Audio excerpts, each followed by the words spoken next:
ایک تاجر تھا حضور کے زمانہ نور میں، وہ پھلوں کی تجارت کرتا تھا، مشکات شریف میں موجود ہے۔ کسی وجہ سے اسے نقصان ہو گیا۔ تو انسان جب تجارتیں کرتا ہے، زندگی گزارتا ہے، تو جہاں اسے نفع ملتے ہیں وہاں کہیں کہیں اسے خسارے بھی ملتے ہیں۔ تو الگ بات ہے کہ ہم صرف نفعوں کے قائل ہوتے ہیں، خساروں کے قائل ہی نہیں ہوتے۔ وہ تاجر تھے، پھلوں کے تاجر تھے، بڑی اچھی تجارت کرتے تھے، کسی وجہ سے نقصان ہو گیا۔ اب وہ حضور کی بارگاہ میں آئے۔ ہمارے ہاں یہ ہوتا ہے کہ لوگ کہتے ہیں میرا کیا لینا دینا، بلکہ اگر کوئی بندہ اس طرح کا مسئلہ حل بھی کرا رہا ہو تو کہنے حضرت صاحب تو آڈا نہیں ہے کام۔ اس تاجر نے اس بارگاہ میں آ کے کہا جہاں جو آ جاتا ہے ہمیشہ بامراد ہی جایا کرتا ہے۔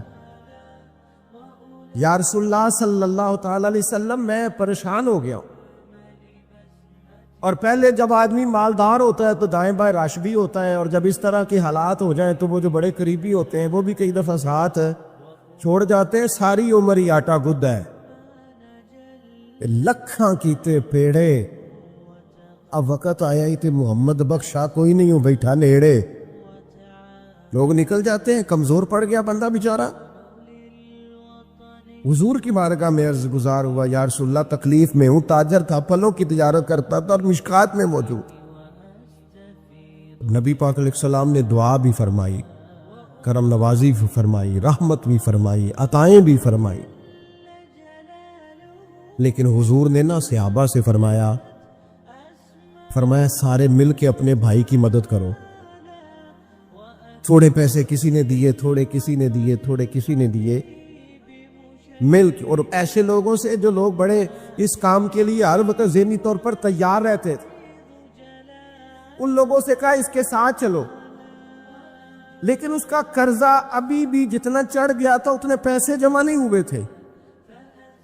اللہ کرے میں آپ کو سمجھاؤں، یہ بھی اخلاقی بلندی والا کام ہے کہ کسی شخص کی کمزوری میں اسے اٹھانا، گرتے ہوئے کو سنبھالنا، پھسلنے والے کو سہارا دینا، بکھرنے والے کو بکھرنے سے بچا لینا، ٹوٹنے والے کو ٹوٹنے سے بچا لینا، پریشان ہو جانے والے کو سمیٹ لینا۔ اللہ کے پیارے رسول صلی اللہ تعالی علیہ وسلم نے فرمایا اپنے بھائی کی مدد کرو۔ لوگوں نے مدد کی، لیکن اس حد تک اس کے پاس پیسے نہ ہوئے جتنا اس کا قرضہ تھا۔ اب حضور نے ان لوگوں کو بلایا جن کے اس نے پیسے دینے تھے، اور پیسے دینے والوں سے کہا کہ اس کے پاس اتنے ہیں، اتنے لے لو، اور چلو تم بھی کچھ نیکی کرو، کچھ لے لو کچھ چھوڑ دو۔ یہ کون کرا رہا ہے؟ رحمت للعالمین نبی۔ اور ہمارا جب کوئی بندہ اس طرح الجھ جاتا ہے پھر تو وہ ساڑھا لگتا ہی کچھ نہیں نا۔ اتنے دنوں تک نہ رشتہ داری ہوتی ہے، نہ دوستی ہوتی ہے، نہ تعلق۔ وہ تیری آنکھ ہو یا سنگ ملامت کی چبھن، کون پہنچا ہے میرے درد کی گہرائی تک؟ دور شہرت میں تو یاروں نے کیا یاد بہت، پر ساتھ آیا نہ کوئی کوچہ رسوائی تک۔ جب حالات خراب ہوتے ہیں تو سب سے پہلا کام یہ ہوتا ہے میرا تعلق کوئی نہیں، اور جب ٹھیک ہوتے ہیں تو پھر بڑی لمبی رشتہ داری نکلتی ہو کہتے ہیں وہ بڑی دور کے میرے قریبی تعلقات ہیں، وہ بڑا دور کا رشتہ ہے، میرا بڑا قریبی لین دین ہے۔ تو بڑی عمدگی سے لوگ بڑی دور شہرت میں تو یاروں نے کیا یاد بہت، پر ساتھ آیا نہ کوئی کوچہ رسوائی تک۔ جو عرض کرنے جا رہا ہوں اس پر آپ نے زیادہ غور کرنی ہے کہ اگر کوئی آدمی گر رہا ہو تو گرتی دیوار کو دھکا نہیں دینا، اسے سنبھالنا ہے۔ اس شخص کو یار حالات ہو جاتے ہیں اوپر نیچے، انسان کمزور پڑ جاتے، رات چلتے چلتے کئی دفعہ گاڑی کا صرف پیٹرول ہی ختم نہیں ہوتا، جو مفت میں پانی ملتا ہے کئی جگہوں پہ وہ بھی ختم ہو جاتا ہے، اور قریب قریب اس کی بھی کوئی شناخت نہیں ہوتی۔ کئی دفعہ صرف پیٹرول کا مسئلہ ہی نہیں ہوتا، وہ جو 20 روپے میں ہوا ٹائر میں بھری جاتی ہے کئی جگہوں پہ وہ بھی نہیں ملتی۔ تو تسلی کے لیے اخلاقی رویہ یہ ہونا چاہیے، اگر کوئی بندہ کہیں کمزور پڑ رہا ہے، گر رہا ہے، تو اس کی اس کمزوری پر اسے تھاما جائے، اس کی حوصلہ افزائی کی جائے، تسلی دی جائے.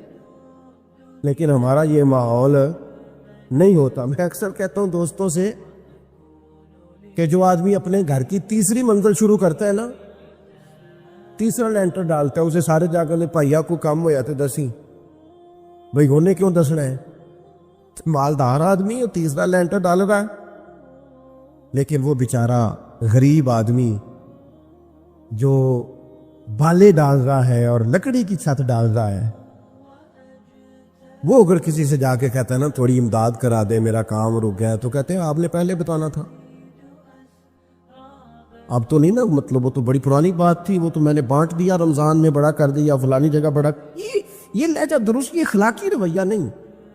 حضرت عمار بن یاسر بڑا شروع میں کلمہ پڑھا. ان لوگوں نے بڑی تکلیفیں اٹھائیں جنہوں نے آغاز اسلام میں کلمہ پڑھا، حالات اور طرح کے. میرے حضور کو بڑی اذیتیں دی جاتی تھیں. ابو لہب، عقبہ بن ابی معیط، یہ حضور کے دو ہمسائے تھے. کچھ نفسیاتی تکلیفیں لوگ دیتے ہیں، ذہنی طور پر پریشان کرتے ہیں. مزاج ہوتا ہے. وہ دونوں کیا کرتے تھے، وہ سارا اپنے گھر کا کوڑا کرکٹ لا کے حضور کے دروازے پر پھینک جاتے. نبی کریم صلی اللہ تعالی وسلم فرماتے تھے کیا خوبصورت حق ہمسائیگی ادا کرتے ہو، کیا اچھا تم حق ہمسائیگی. اور دونوں طرف کے ہمسائے تکلیف دیتے، اذیت دیتے، حضور کو پریشان کرتے. حضرت عمار بن یاسر رضی اللہ تعالیٰ عنہ فرماتے ہیں کہ بڑی تکلیف دیتے. حضرت عمار بن یاسر رضی اللہ تعالیٰ عنہ کی جو والدہ ہیں وہ اسلام کی پہلی شہیدہ ہے. حضرت سمیہ ان کا نام تھا، اسلام کی پہلی شہیدہ. ان کے زیر ناف ابو جہل نے نیزہ مار کے انہیں شہید کر دیا. حضرت عمار بن یاسر رضی اللہ تعالیٰ عنہ فرماتے ہیں کہ میرے والد کو اتنی تکلیفیں دی گئیں کہ وہ ان اذیتوں کی وجہ سے دنیا سے پردہ کر گئے. حضرت عمار بن یاسر کو خود کافر اتنا مارتے تھے کہ وہ اپنے حواس کھو بیٹھتے تھے اور ایسی باتیں کرتے تھے کہ سمجھ نہیں آتی تھی کہ یہ عمار بن یاسر بول رہے ہیں. اتنی سخت اذیت دیتے، اتنی سخت. دکھ قبول محمد بخشا، راضی رہن پیارے. دکھ قبول محمد بخشا، بس راضی رہن. اتنی تکلیف دیتے کہ حضرت عمار بن یاسر حواس کھو بیٹھتے، تکلیف میں آتے. بڑا سہا، بڑا برداشت کیا. ایک دن میرے رسول پاک تشریف لائے اور حضور نے کہا او آل یاسر میں تمہیں مبارک دینے آیا ہوں، رب کریم نے تمہارے لیے جنت میں مکان بنا دیے. حضور نے تمہارے لیے، اللہ نے تمہارے لیے جنت میں مکانات، تمہیں مبارک ہو. تمہاری اذیتیں، تمہاری تکلیفیں، تمہارے درد، تمہاری راتیں کام آ گئیں. مالک نے تمہارے لیے مکانات بنا دیے ہیں، حالات ٹھیک کر دیے ہیں، طبیعتوں میں بہتری آ گئی ہے. میرے محبوب کریم رؤوف الرحیم سید عالم نور مجسم شفیع معظم آقا دو عالم صلی اللہ تعالی علیہ وسلم نے انہیں خوشخبری سنا دی. حضرت عمار کہتے ہیں پھر حالات بدلے. پھر میں نے جو مجھے اذیتیں دینے والے تھے میں نے انہیں گڑھوں میں گرتے دیکھا. آپ فرماتے ہیں ابو جہل کی لاش اٹھانے والا بھی بدر میں کوئی موجود نہ تھا. اور ابو لہب جو مجھے تکلیفیں دیتا تھا وہ مکے کے چوک میں مرا ہوا پڑا تھا، پر کوئی اس کے قریب جانے والا بھی موجود نہ تھا، کوئی نہیں تھا. نبی پاک علیہ السلام کے زمانے میں نا ایک مرض پھیلتا تھا، اس کو طاعون کا مرض کہتے ہیں. پھنسی نکلتی تھی، پھوڑا نکلتا تھا اور پھر وہ جسم میں پھیل جاتا تھا اور انسان اس کی وجہ سے دنیا سے چلا جاتا تھا. حضرت معاذ ابن جبل حضور کے بڑے پیارے صحابی ہیں، وہ بھی طاعون کے مرض سے دنیا سے گئے، ان کو طاعون کا وہ مرض ہو گیا تھا. حضرت ابو عبادہ بن جراح رضی اللہ تعالیٰ عنہ، نبی پاک علیہ السلام نے فرمایا یہ میری امت کا امین ہے. ان کو امین الامت کہا جاتا ہے اور عشرہ مبشرہ صحابی ہیں، ان 10 لوگوں میں شامل ہیں جن کے لیے نبی پاک علیہ السلام نے فرمایا تھا میرا تمہارے ساتھ وعدہ ہے رب تمہیں جنت عطا فرمائے۔ اشرم وشرا صحابی اور اتنے بڑے صحابی کہ انہوں نے میدان احد کے اندر اپنے والد کو قتل کیا تھا۔ لوگوں نے کہا آپ نے اپنا باپ مار دیا، فرمایا باپ نہیں مارا، میں نے اپنے محبوب کا دشمن مارا ہے۔ اتنے پکے عقیدے کے بندے کے باپ کو قتل کرنا پڑا تو دین کے رستے میں اسے بھی قتل۔ حضرت ابو بکر صدیق رضی اللہ تعالیٰ عنہ فرمایا کرتے تھے جب آپ امیر المومنین تھے، فرماتے تھے اگر میں اپنی جگہ کسی بندے کا بیٹھنا پسند کرتا ہوں تو ابو عبیدہ بن جراح کا بیٹھنا پسند ہے۔ ہمارے اتنا تگڑا آدمی، ملک شام کے اندر طاعون کی بیماری پھیل گئی، آپ بھی اس وقت وہیں قرب و جوار کے علاقوں میں تھے، طاعون کا مرض پھیل گیا، لوگوں نے آپ سے کہا یہاں سے نکلیے، فرمایا نہیں نکلوں گا، اس لیے کہ میرے نبی پاک علیہ السلام نے فرمایا جہاں یہ وبا پھیل جائے وہاں سے نکلنا نہیں، جو وہاں ہوں وہ باہر نہ نکلیں اور جو باہر والے ہوں وہ وہاں اندر نہ جائیں۔ حضور نے اس احتیاط کا کہا ہے، میں نہیں نکلوں گا۔ اور مسند امام احمد بن حنبل کی حدیث ہے، نبی پاک صلی اللہ علیہ وسلم نے فرمایا جو طاعون سے ڈر کے بھاگا وہ اس طرح ہے جس طرح اللہ کے رستے میں جہاد کو چھوڑ کے بھاگنے والا، اور فرمایا جو طاعون کی وجہ سے مر گیا اللہ اسے شہادت کا درجہ عطا کر دے گا۔ حضرت ابو عبیدہ بن جراح امین الامت فرمایا نہیں جاؤں گا، لوگوں نے کہا یہاں طاعون پھیل گیا ہے، تو فرمایا میرے رب کی قدرت ہے، اس کی حکمت ہے، اسے بھی تو پتہ ہے نا اس کا بندہ یہاں موجود، پھیل گیا تو اس کی حکمت ہے، اس کی قدرت ہے۔ میں کہہ چکا ہوں کہ احتیاطی تدابیر ساری استعمال کریں، لیکن خوف کھانا، سوار کر لینا چیزوں کو دماغ پر، نفسیاتی ہو جانا، یہ معاملہ درست نہیں ہے۔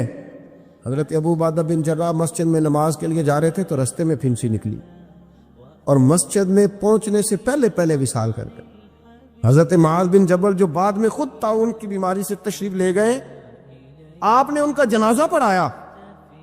امام نبوی فرمایا کرتے تھے میں جب بھی حضرت ابو عبیدہ بن جراح کی قبر پہ جاتا ہوں تو میرے دل پہ رعب طاری ہو جاتا ہے، ان کی قبر میں بھی اللہ نے رعب رکھا ہوا ہے، مرنے کے بعد بھی ان کی شان وصال کے بعد بھی بڑی بلند ہے، اللہ کریم نے وہاں برکتیں اور رحمتیں رکھی ہوئی۔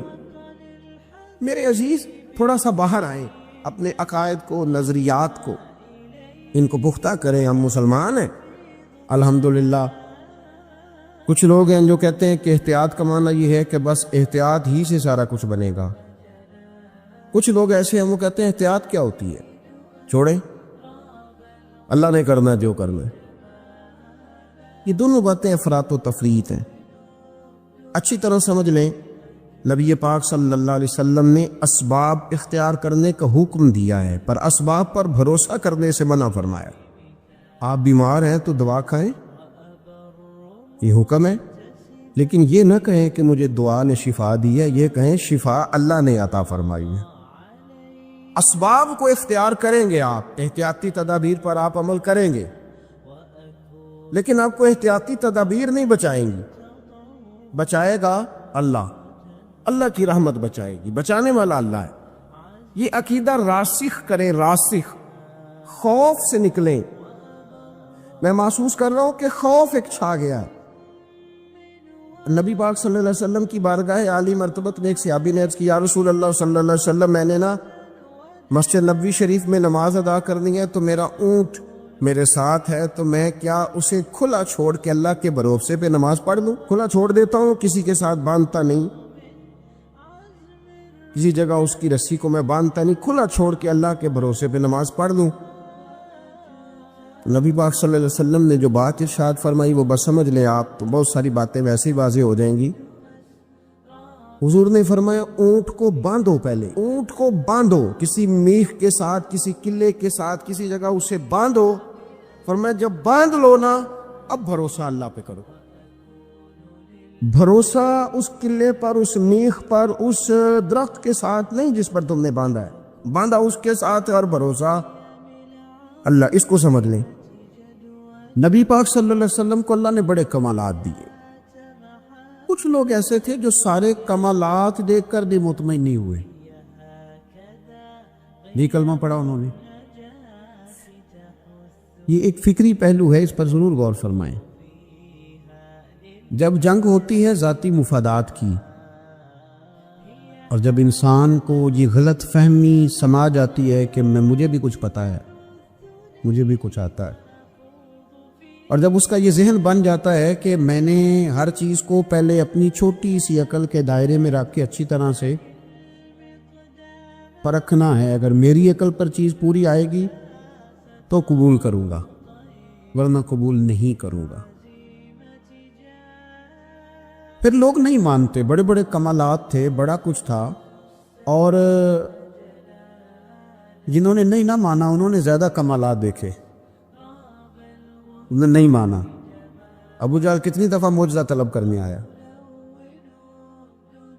کبھی کہا کہ مجھے بتائیے میری مٹھی میں کیا ہے، اگر آپ بتا دیں گے تو کلمہ پڑھ لوں گا۔ تو حضور علیہ السلام نے فرمایا اگر تیری مٹھی میں جو ہے وہی بتا دے کہ میں کون ہوں تو پھر پڑھ لو گے۔ کنکریوں نے کلمہ پڑھا، اس نے نہیں پڑھا، معجزہ دیکھا، اس نے معجزہ مانگا، اس نے کہا کہ اگر چاند کے 2 ٹکڑے ہو جائیں تو پڑھ لوں گا کلمہ۔ چاند کے 2 ٹکڑے حضور نے کر دیے، چاند 2 ٹکڑے ہوا، کوہ صفا کی پہاڑی کے بیچ آدھا ادھر گیا آدھا ادھر گیا، دوبارہ جا کے جڑا، اس نے دیکھا، کہنے لگا اوہو میں تو سمجھتا تھا کہ معاذ اللہ آپ کا جادو صرف زمین پہ چلتا ہے، آپ کا تو آسمانوں پہ بھی چلتا ہے۔ اس نے بڑے کمالات دیکھے لیکن کلمہ نہیں پڑھا۔ حضرت ابو الحسن خرقانی رحمۃ اللہ علیہ ایک درویش تھے۔ ہم جو درویشی اور فقیری اور ان لوگوں کو ماننے والے لوگ ہوتے ہیں، ان میں بحث کم سے کم ہوتی ہے، ان میں اپنا آپ بڑھانے کی عادت کم سے، اس میں ماننے کا مزاج ہوتا ہے، اور وضاحت بھی نہیں لوگ طلب کرتے، اشاروں سے بھی بات مان جاتے ہیں، غلامی اسی کا نام ہے، اشارہ آپ کر دیں بات ختم ہو گئی، طے ہو گیا مسئلہ، اتنی زیادہ لمبی تو بات ہی کوئی نہیں۔ حضرت ابو الحسن خرقانی تقریر کر رہے تھے، بات کر رہے تھے، تو کسی نے کہا کہ آپ حضرت بایزید بستامی رحمۃ اللہ علیہ کے سجادہ ہیں، تو حضرت بایزید کیسے آدمی تھے؟ تو فرمانے لگے حضرت بایزید کو جو دیکھتا تھا وہ کلمہ پڑھ جاتا تھا۔ باپ نے تو ماشاءاللہ قبول کر لیا، لیکن وہ جو سامنے بیٹھا تھا اس کی سمجھ میں بات نہیں آئی۔ وہ کہنے لگا حضور آپ نے کہہ دیا ہے پر میری عقل میں تو نہیں نہ آتا، نہیں آتا جس کی عقل میں تو پھر اس کی عقل میں نہیں آتا۔ میں اکثر کہتا ہوں کہ بہت سارے لوگ ہیں جن کا کوئی پیر نہیں، اور ان کا ہو بھی نہیں سکتا، ان کا کوئی پیر اس لیے کہ مطلب اتنا سیانا بندہ اس کا کوئی پیر ہو جائے۔ اور میں تو پیروں کو مشورہ دوں گا کہ مہربانی کرنا ان کے پیر بننا بھی نہ، یہ بڑا مشکل کر دیں گے آپ کے لیے جینا۔ تو بہتری اسی میں ہوتی ہے کہ انسان سمجھے چیزوں کو اور دائروں کے اندر باتوں کو تسلیم کرنے کی عادت بنائے۔ تو کہا کہ جو دیکھتا تھا حضرت بایزید کو کلمہ پڑھ جاتا تھا، تو حضرت ابو الحسن خرقانی سے وہ شخص کہنے لگا جی بابا جی آپ عجیب بات کر رہے ہیں کہ دیکھا اور کلمہ پڑھ گیا، بندہ دیکھنے سے کیسے کلمہ پڑھ سکتا ہے؟ ابو جہل نے بڑی جگہ حضور کو دیکھا تھا، اس نے تو کلمہ نہیں پڑھا، اور بایزید بستامی کو دیکھ کر لوگ مسلمان ہو گئے، یہ کیسی بات ہے؟ تو حضرت ابو الحسن خرقانی فرمانے لگے مجھے اللہ کی عزت کی قسم، ابو جہل نے ایک دفعہ بھی محمد رسول اللہ کو نہیں دیکھا صلی اللہ، بڑی قسم اٹھا لی، ایک دفعہ بھی محمد رسول اللہ کو صلی اللہ ہو۔ تو شخص کہنے لگا حضور وہ چچا تھے حضور کے، اور دیکھا انہوں نے ایک دفعہ نہیں 1000 دفعہ۔ فرمانے لگے میں سفید داڑھی سے بوڑھا آدمی مسند پہ بیٹھ کے قسم اٹھا رہا ہوں تو میری بات ہی نہیں سمجھ رہا، نہیں دیکھا ابو جہل نے محمد رسول اللہ صلی اللہ علیہ وسلم کو، نہیں دیکھا تو کہا پھر کسے دیکھا؟ تو حضرت ابو الحسن خرقانی فرمانے لگے اس نے جب بھی دیکھا عبداللہ کے یتیم بیٹے محمد کو ہی دیکھا، یہ وہی عبداللہ کا یتیم بیٹا جو یہاں رہتا تھا، ایک دفعہ بھی اس نظر سے دیکھتا نا کہ یہ اللہ کے رسول ہے تو فوراً کلمہ پڑھ کے مسلمان ہو جاتا۔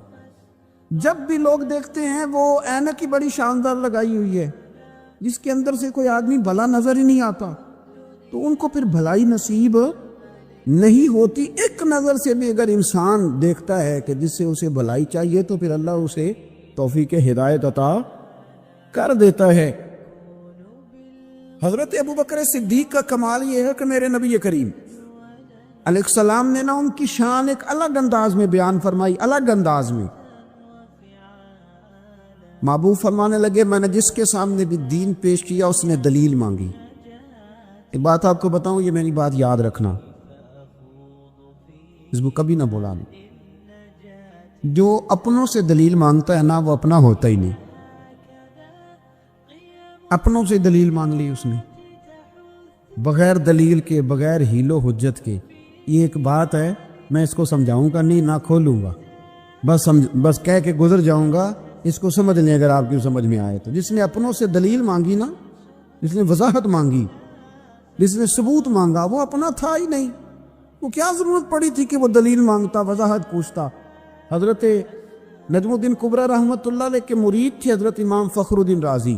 اتنے بڑے امام ہو کے ایک فقیر کے غلام تھے. تو فرماتے ہیں آخری وقت آیا تو شیطان آ گیا. میں اس کو کہتا تھا رب ہے, تو شیطان بھی تو بڑا عالم ہے نا, تو وہ دلیل توڑ دیتا تھا. فرماتے میں نے 360 دلیلیں دی, اس نے ساری توڑ دی. تو پھر میں نے اپنے شیخ کی طرف توجہ کی, میں نے کہا حضور کو نظر کرم فرمائیں. تو شیخ نجم الدین کبریٰ فرمانے لگے اس بے ایمان کو کہہ دے میں اپنے رب کو بغیر کسی دلیل کے رب مانتا ہوں, دلیل کی ضرورت ہی نہیں, بس میرا رب ہے تو رب ہے, ختم ہو گئی بات. نبی رحمت علیہ السلام فرمانے لگے میں نے جس کے سامنے بھی دین پیش کیا اس نے دلیل مانگی. فرمایا یہ واحد میرا ابو بکر صدیق ہے. میں نے اسے کہا ہے کلمہ پڑھ لو, اس نے دلیل مانگی نہیں, فوراً ہی کلمہ پڑھ کے مسلمان ہو گیا. کوئی دلیل نہیں, کوئی معجزہ نہیں, کوئی طلب نہیں, کوئی شے نہیں. ساری زندگی مطمئن ہی نہیں ہو پائے لوگ, ساری زندگی اطمینان ہی نہیں ہو سکا. اس کو بھی سنا, اس کو بھی سنا, اس سے بھی سوال پوچھا, اس سے بھی پوچھا. بھائی تو نہیں, تو مطمئن ہونا نہیں چاہتا, تو بحث کرنے کے لیے علم سیکھ رہا ہے. اس نے عمل کرنے کے لیے سیکھنا ہوتا ہے, اس کو تو ایک حرف ہی بڑا کافی ہوتا ہے. تو ایک لفظ کی ضرورت ہوتی ہے, ایک جملے میں ساری زندگی لوگ گزار دیتے. حضرت ابو بکر صدیق رضی اللہ تعالیٰ عنہ نے بحث والا دروازہ نہیں کھولا. حضور نے کہا کلمہ پڑھو تو انہوں نے کلمہ پڑھا اور مسلمان ہو گئے. کوئی دلیل, کوئی وضاحت, کسی چیز کی کوئی حاجت ہے, ختم ہو گئی بات.